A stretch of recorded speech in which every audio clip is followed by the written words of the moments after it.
Buenas tardes, mi nombre es José Eduardo, soy estudiante de psicología. El proyecto a entregar es sobre las teorías de Paulo Freire y Riviere. Se muestra un poco de su biografía y su historia. Al igual se presentan algunas definiciones como educación popular, qué es empoderamiento y definición de grupos operativos con sus dichas biografía y conceptos. Paulo Freire nació en 1921 y murió en 1997. Fue uno de los mayores y más significativos pedagogos del siglo XX. Con sus principios del diálogo, enseñó nuevo camino para la relación entre profesores y alumnos. Sus ideas influenciaron los procesos democráticos por todo el mundo. Fue el pedagogo de los oprimidos y en su trabajo transmitió la pedagogía de la esperanza. Influyó en las nuevas ideas liberadoras en América Latina y la teoría de la liberación de las renovaciones pedagógicas en Europa y África. Y su figura es referente constante en la política liberadora y en la educación. Fue emigrante y exiliado por razones políticas por causa de las dictaduras. Por mucho tiempo su domicilio fue el Consejo Mundial de la Iglesia en Ginebra, Suiza. Las teorías educativas de Paulo Freire mantienen hoy su vigencia, porque nos habla de sueños realistas y transformaciones factibles. Sus ideas nos incitan a ser críticos con los entornos de aprendizaje y con la realidad educativa que promueven las nuevas tecnologías de la información y la comunicación. Ciertamente la comunicación es parte fundamental del proceso educativo, pero no ha de ser una simple transmisión de saberes, sino una verdadera puesta en común.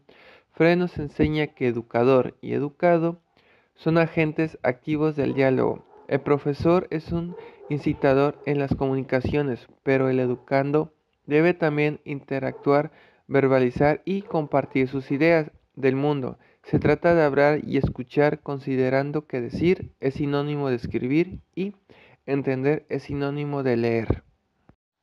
Consideramos también que la educación para el pedagogo debe favorecer la humanización de las personas, les ha de liberar de la dominación del silencio al que están destinados en una sociedad dividida de desigualdad. La cultura para Freire fomenta el desarrollo personal y social, contribuye a la lucha precisamente contra la alienación propia de los procesos globalizadores que estandarizan a los individuos y anulan su identidad. Ahora bien, la propuesta pedagógica de Freire se basa en la comunicación y el diálogo horizontal con alguien o sobre algo en un momento determinado. Los principios psicológicos podemos ver la alfabetización freireana al desarrollo de la capacidad crítico-reflexiva del hombre. En un proceso educativo que dura toda la vida, lo ayuda a liberarse de la manipulación a través de reinventar su propia práctica. La pedagogía freireana busca la conectividad, los niños conectivos entrelazados en problemas comunes y los profesores conectivos constituyendo una red de enseñanza de aprendizaje. En las características o funcionamientos del docente, según Freire, son: número 1. La acción cotidiana del educador no puede dispensar del uso sofisticados de elementos de comunicación. Número 2. Las competencias del educador son la lectura y escritura, pero también el saber cómo enfrentar los hechos cotidianos, conjuntándolos a través de la comunicación humana, sea esta por medio de la escritura o redes telemáticas. Número 3. El educador en las escuelas públicas se mueve cada vez más en espacios amplificados de educación. Asume trabajos con grupos diversos, se organiza como trabajador, maneja múltiples lenguajes, pasando del materno al audiovisual e informático. Las características o funciones de la escuela es: la educación es un diálogo que no puede ni debe darse en el vacío, sino en situaciones concretas de orden social, económicos y políticos. Función social de la educación. Freire, al entender la educación como un pacto político, fue claro ante el uso de la información de la escuela y las competencias del profesor.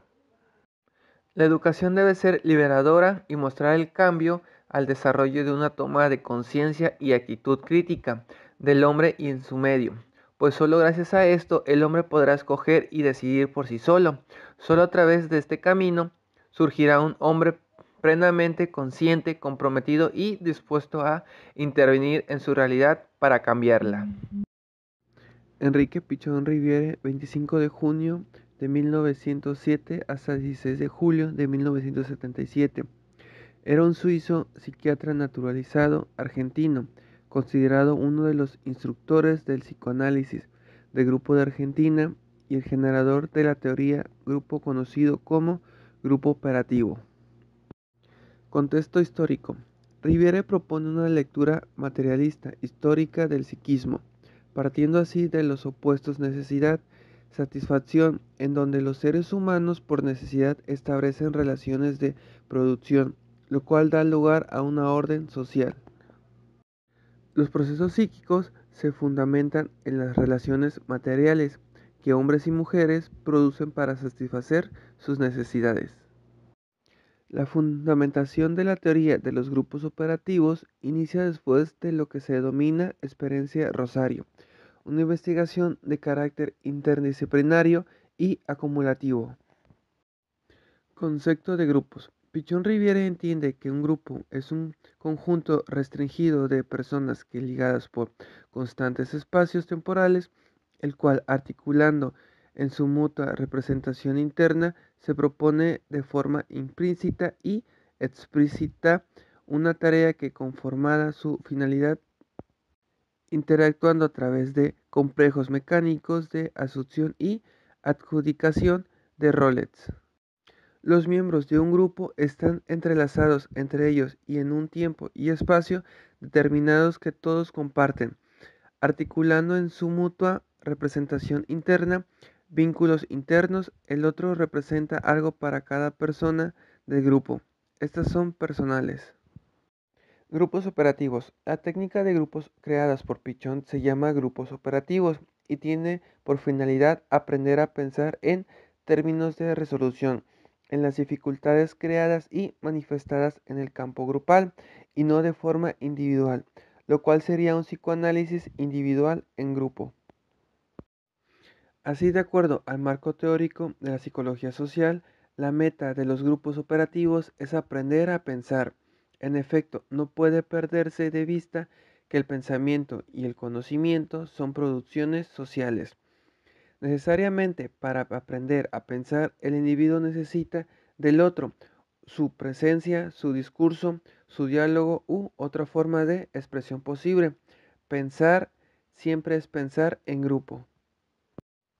En un grupo operativo hay varios roles, como el coordinador, el observador, el portavoz, el líder, el archivo emisario y el saboteador. ECRO es un conjunto organizado de conceptos generales, teóricos referidos a un sector de lo real, a un determinado universo, discurso que terminan en una aproximación instrumental al objeto particular. Pichón Riviere utiliza el ECRO para definir su teoría. Utiliza la palabra ECRO refiriéndose al grupo. Todo ECRO está construido por información, ideas, teorías, sentimientos, vivencias sobre determinados temas. Suelen ser rígidos y encuadran las nuevas experiencias con él.